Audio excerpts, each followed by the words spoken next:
Esta mañana yo quiero hablarles de un tema que a veces es difícil para nosotros como personas, hablar de obedecer. Obediencia no es fácil, por eso lo titulé Rebelarse para rebelarse. No sé si ya salió ahí. ¿Por qué rebelarse con B larga para rebelarse con B pequeña? Bueno, todavía no la pongan, pero ya bueno, ya la pusieron. Pero mire, quiero que pensemos lo difícil que es para el ser humano obedecer desde pequeñitos. ¿Usted no se ha dado cuenta? A un niño le dicen no, ¿y el niño qué hace? Lo contrario, ¿cierto? Hace lo contrario, ¿sí?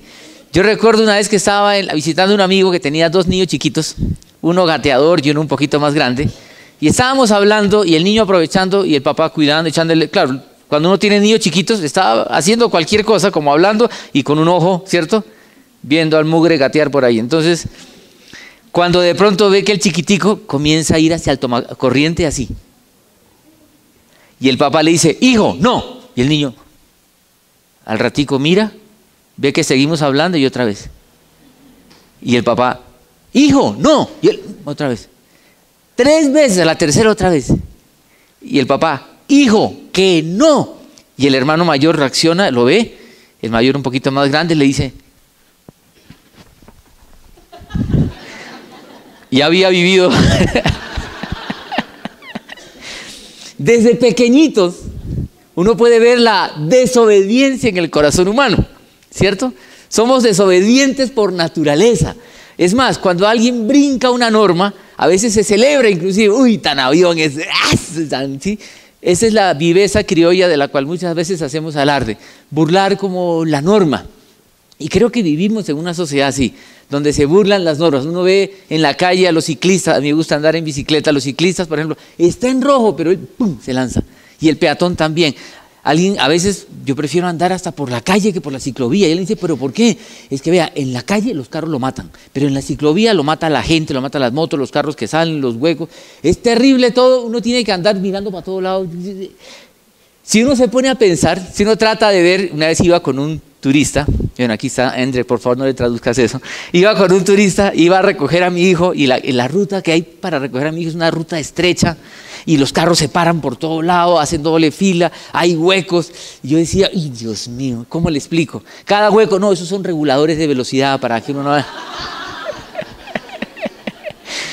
Y esos carros todos atravesados, no, es que están ampliando la calle, están uno tratando de explicar cada burrada y uno dice, oiga, vivimos realmente en un desorden al cual nos acostumbramos, todo porque nos gusta brincar la norma, ¿sí? El pequeñito o adulto nos gusta como desobedecer, es parte del corazón humano. Nadie llevó un curso de desobediencia, ¿cierto? A nadie se le enseñó, mira, es así como se desobedece. No. Nadie llevó desobediencia 1, desobediencia 2, desobediencia avanzada, no existe. Es nuestra naturaleza que nos lleva a ser así. Quiero que pensemos en esto porque la palabra de Dios nos manda a obedecer sus mandamientos, su palabra. Pero no es fácil para nosotros obedecer. Pero quiero que pensemos que ya que por naturaleza somos rebeldes, ojalá podamos rebelarnos contra lo que se rebeló Jesús. Jesús se rebeló contra ciertas costumbres de su época. Quiero que recuerden, Jesús se rebeló. ¿Qué es rebeldía? Rebeldía es no querer sujetarme a la autoridad de quien manda, a las normas, a aquello que el que está ahí está estipulando.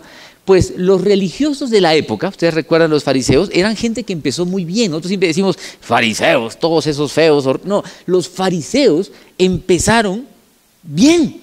Ellos querían tener un celo muy fuerte por la palabra de Dios. Hay que cumplir la palabra de Dios, hay que obedecerla. Y comenzaron a poner una serie de subtítulos, por decir, subleyes a cada ley. Por ejemplo, el sábado había que descansar, hay que descansar, el día del Señor.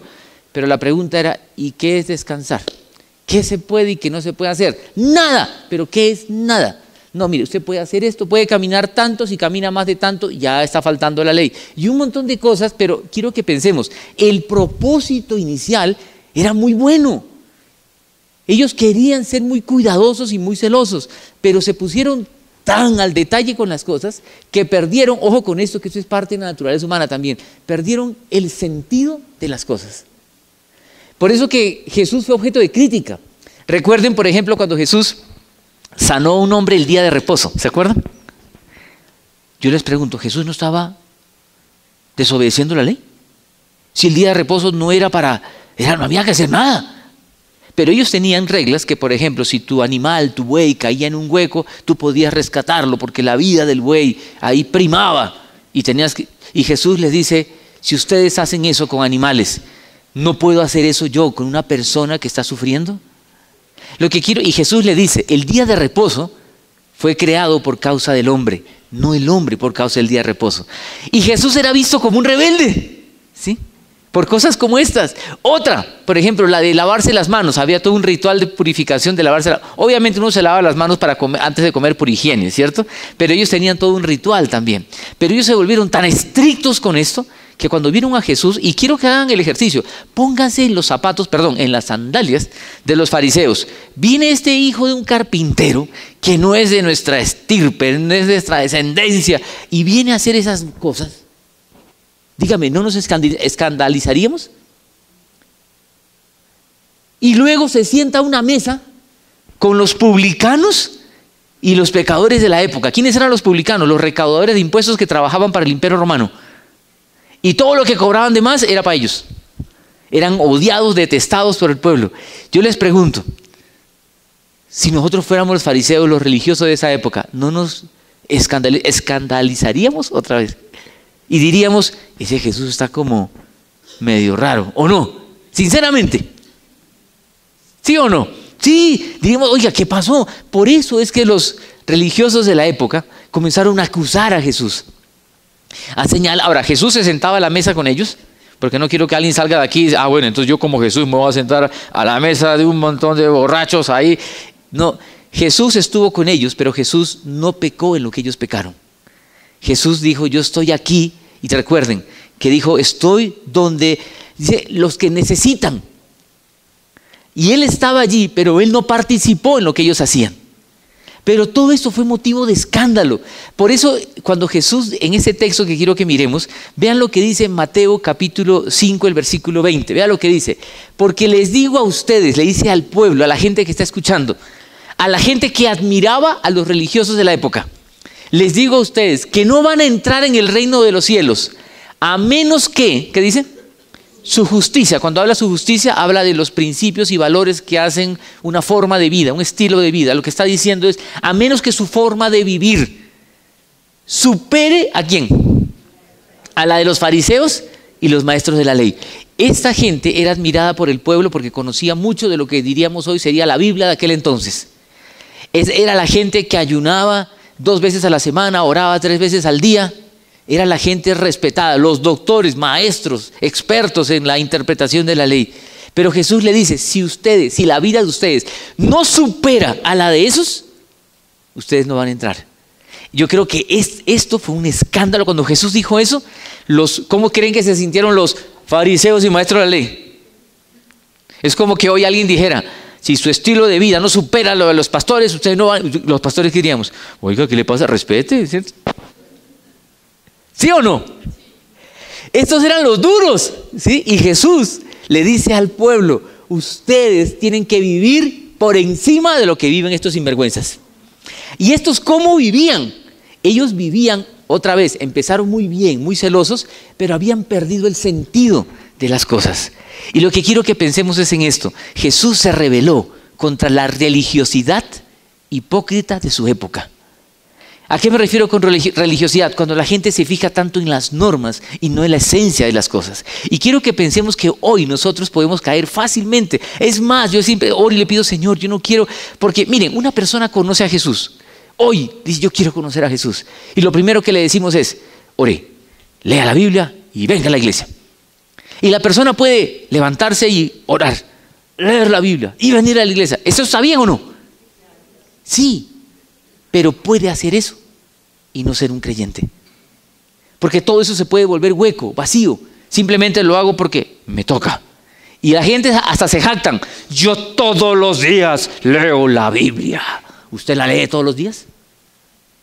Hasta es orgullo y presunción. ¿Se dan cuenta cómo es sutil el corazón humano que uno puede llegar como a perderle sentido a las cosas?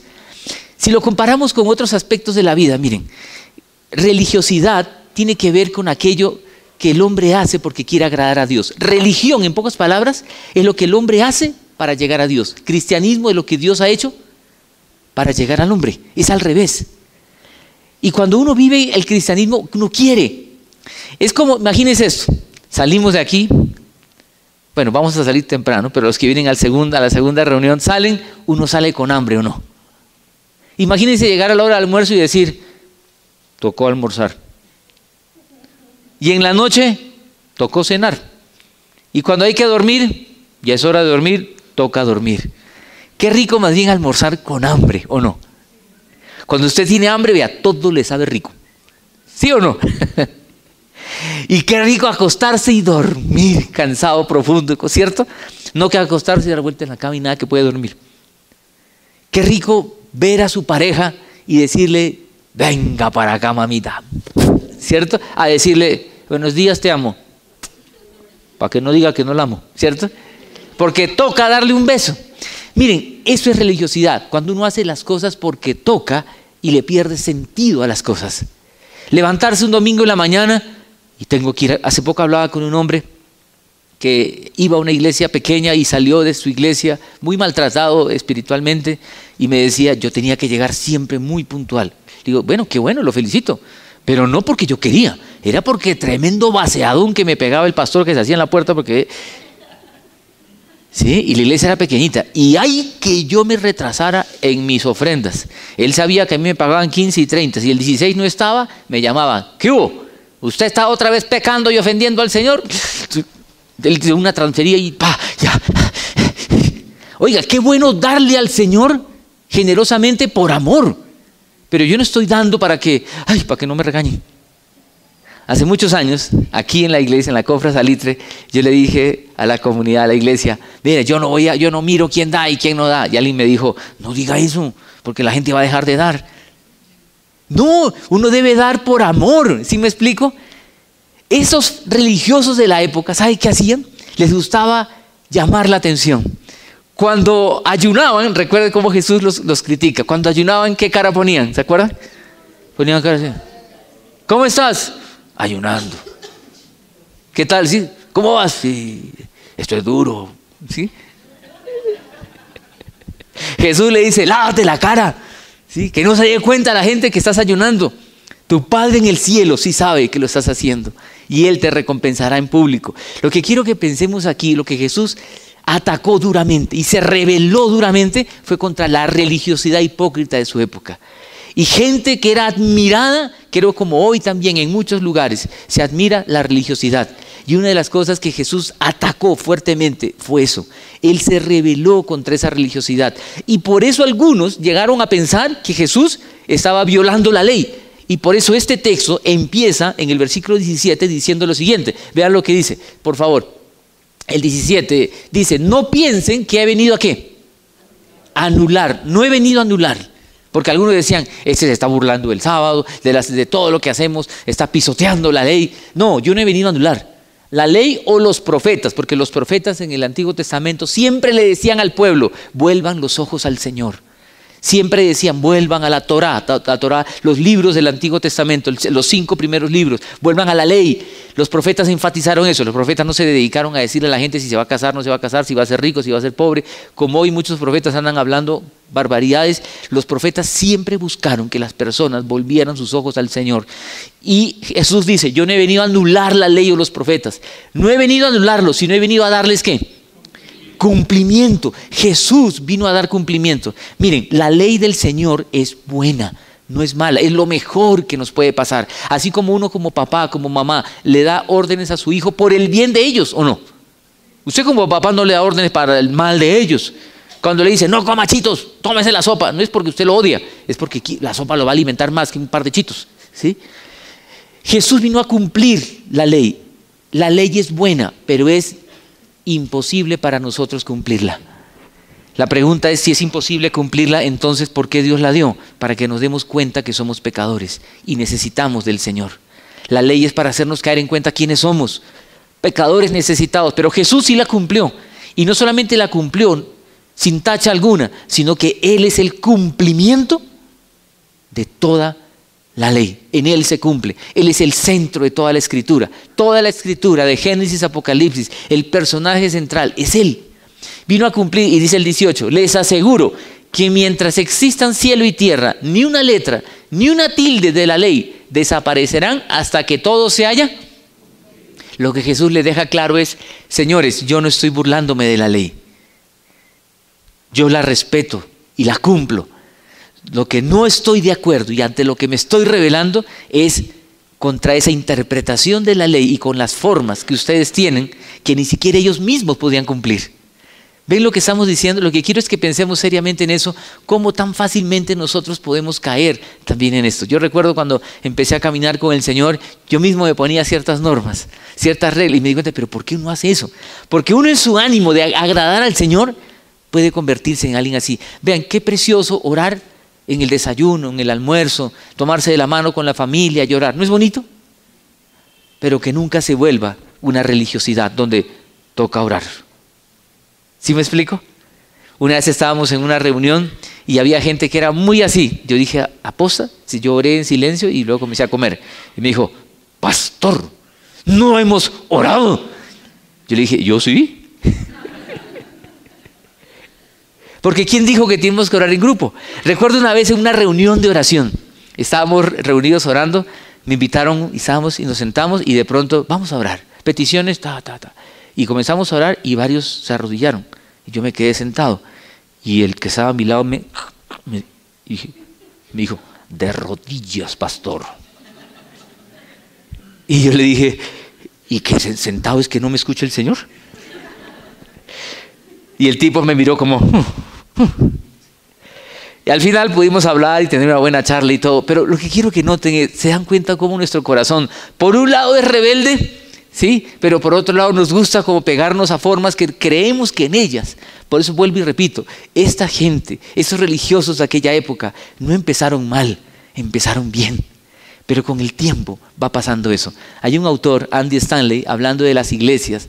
Él dice cómo las iglesias con el paso del tiempo se van volviendo muy para adentro. Es decir, todo es para adentro. Ya casi nada se explica hacia afuera porque ya no pensamos en las personas que no conocen a Jesús cuando la iglesia ha sido llamada a alcanzar a la gente que no conoce a Jesús y todo se vuelve para adentro, al punto que usamos un lenguaje que nadie entiende. ¿Se ha dado cuenta? Llega alguien, que Dios te bendiga y la sangre de Cristo. Ahora, gracias a Dios en la confra no usamos eso.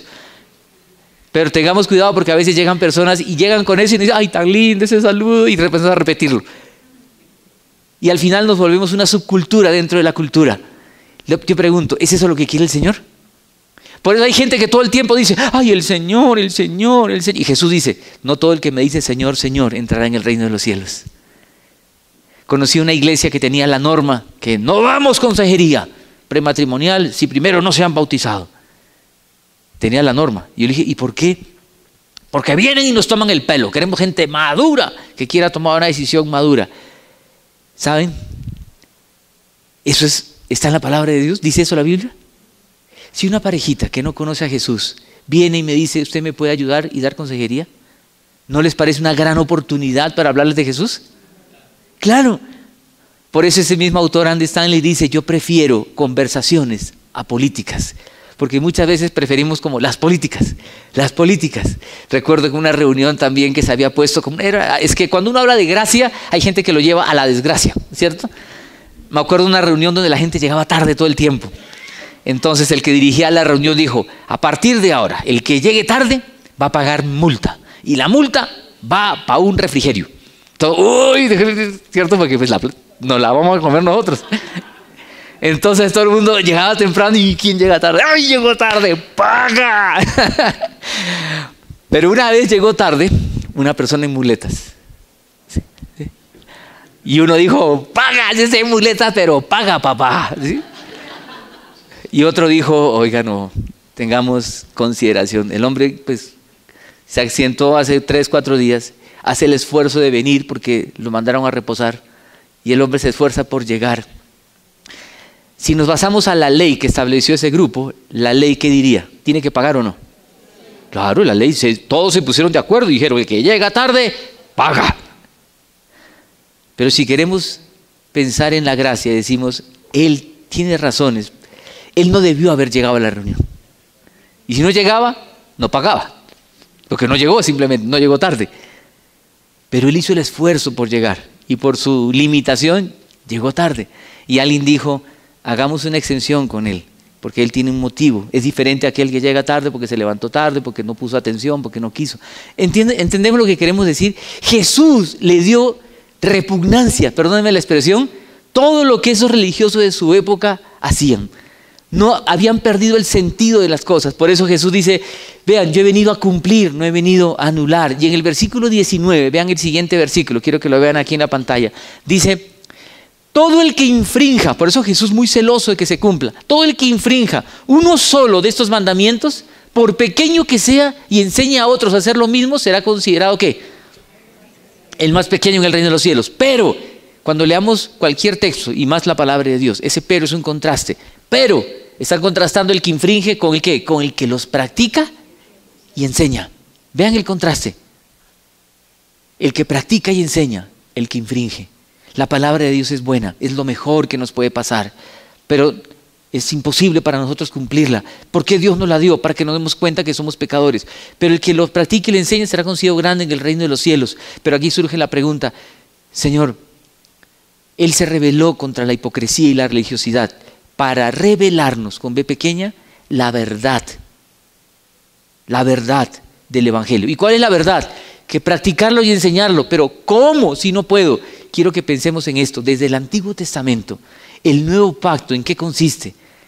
Quiero que vean lo que dice Jeremías. Por favor, si me ayudas, Javier, con el siguiente versículo.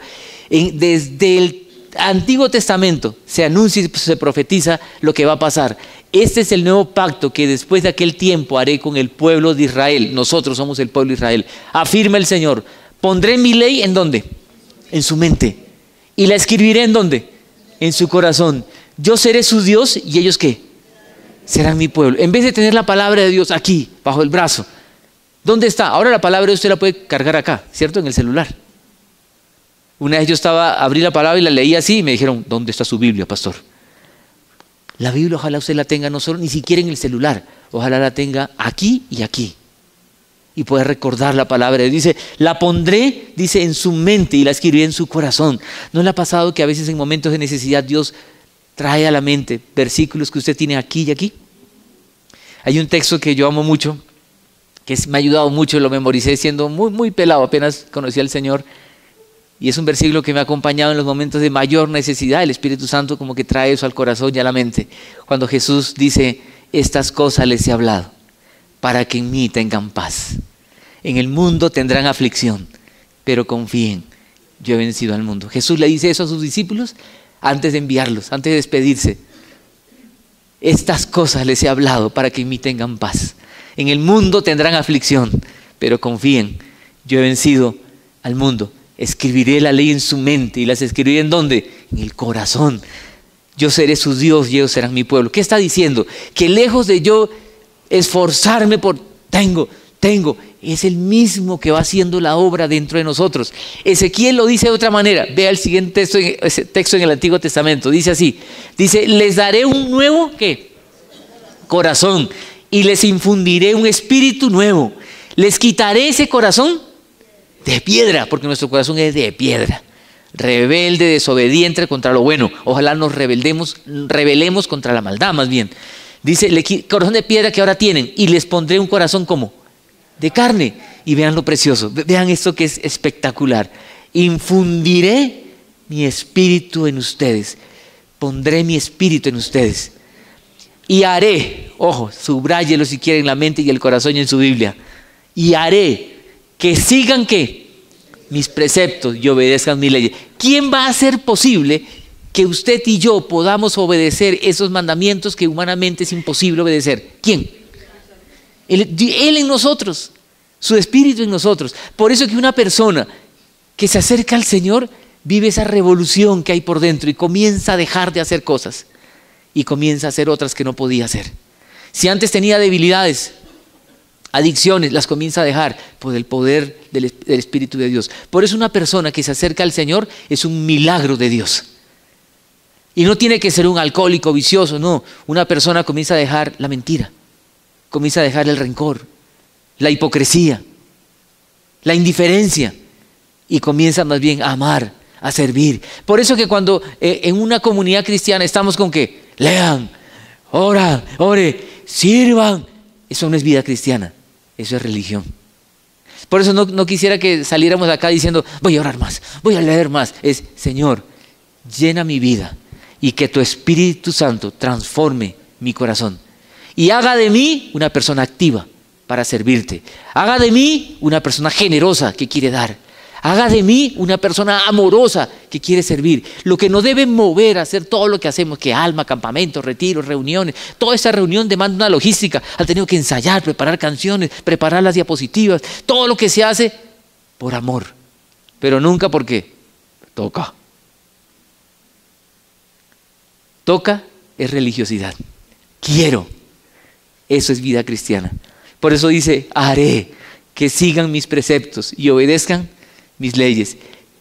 Y vuelve el versículo 20 con el que empecé. Dice, si su justicia no supera a la de los religiosos, y permítame parafrasearlo, si nuestro estilo de vida no supera una religiosidad hueca, no es eso lo que el Señor quiere.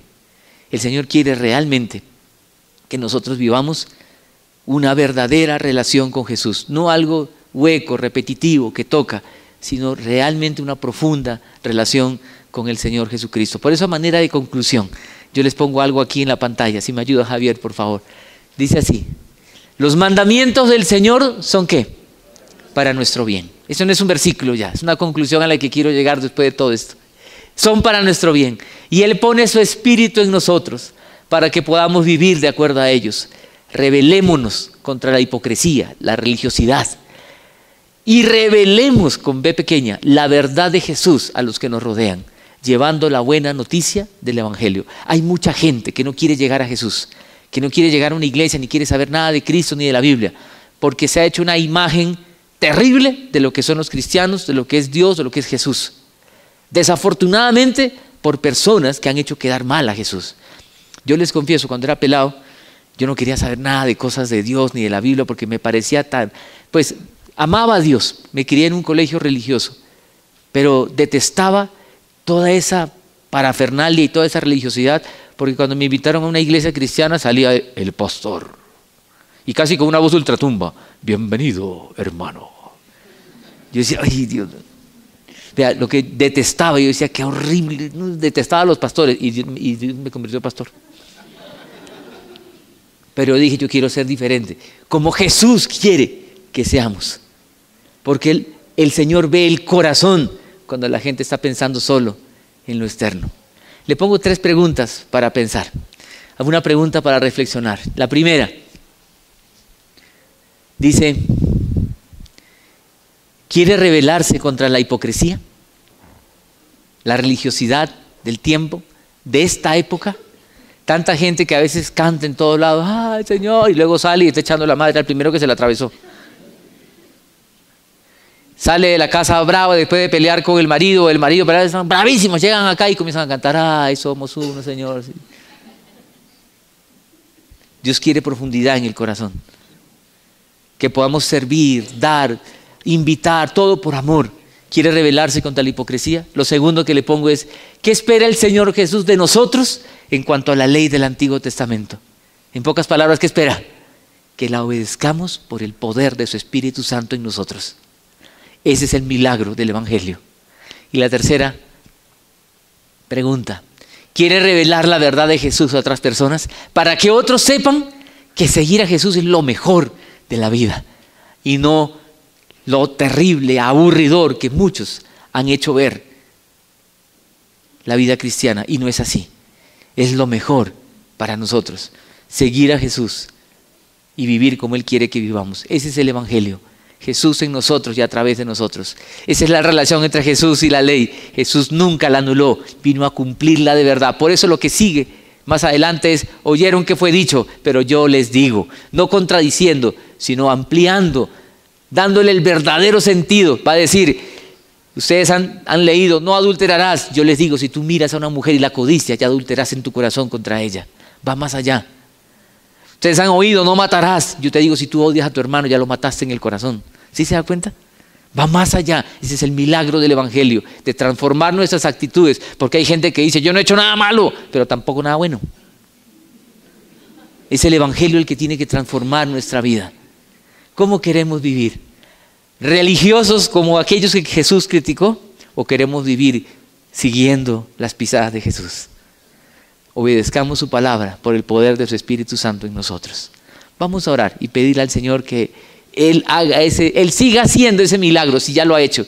Y si no lo ha hecho, hoy lo puede hacer. Hoy puede empezar con cada uno de nosotros. Vamos a orar. Señor, qué precioso es vivir contigo.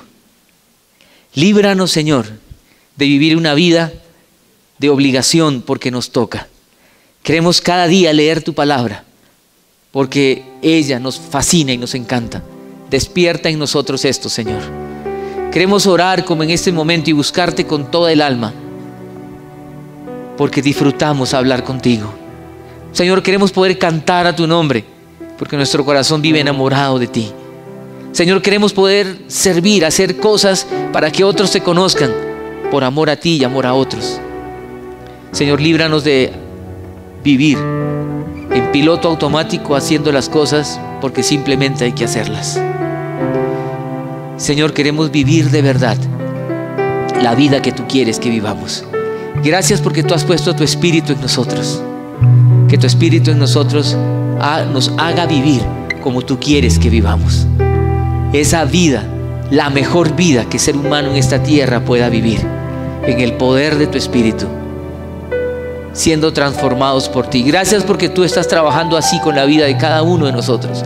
Con algunos hace poco, con otros hace mucho. Señor, y si hay alguien aquí en quien todavía no has empezado, Señor, empieza por favor. Yo te pido que tú inquietes su corazón y el que él pueda acercarse y decir, yo quiero esto para mí. Señor, obra en nosotros. Nos rendimos ante ti. Gloria a tu nombre, Jesús. Gracias por tu palabra. En tu nombre oramos. Amén.